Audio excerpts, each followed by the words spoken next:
Okay, so now that we've got our turkey spatchcocked, we want to brine the turkey. A lot of people ask, should I brine? Is it really worth it? And the answer is yes. Brining is always worth it. Brining is all about adding a flavorful moisture bath to whatever you're cooking. Think of brining as you can have a dry brine, which is essentially just like salt and herbs rubbed on the bird, or a wet brine, which is what we're making today. Now, if you go to my website, you'll be able to get all the how-tos and the recipes that we're doing today, including this all-purpose brine recipe. You're gonna need 2 quarts of water plus an additional 4 cups. So I've already measured that out and put it in. So make sure you start with a really big pot. This is a 12-quart stock pot. Our brine is gonna be 2 cups of salt, in addition to the water we already have in the pot right here. 1.5 cups of sugar, 4 tablespoons of peppercorns, 4 bay leaves, a bunch of rosemary, about 8 sprigs, and a bit of ton of oranges. Bring this to a simmer just to get the salt, the sugar, and everything to melt and mix together, and then let it cool.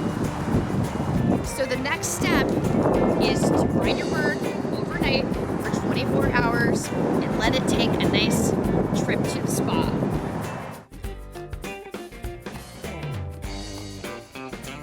All right, so we're brining, which is gonna add a ton of moisture and flavor to the turkey. But the other thing that's gonna add a ton of moisture and flavor is the compound butter.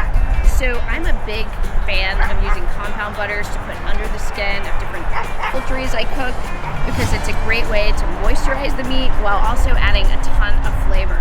So for this spatchcocked turkey, I'm doing a Rosemary Lemon Compound Butter.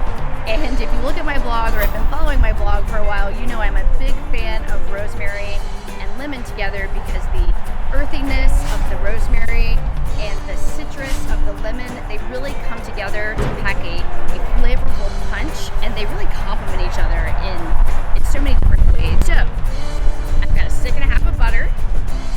It always works better if you let it come to room temp. I've got about 6 sprigs of rosemary, and I've already taken the leaves off of the stem. This is the really important part. Well, they're all important, but this is important. Instead of the juice, we're using the zest of 2 limes. And this is what really gives it that citrus punch.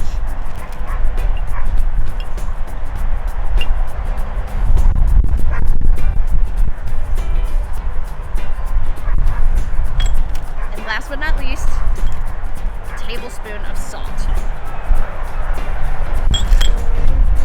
Now take your stick blender.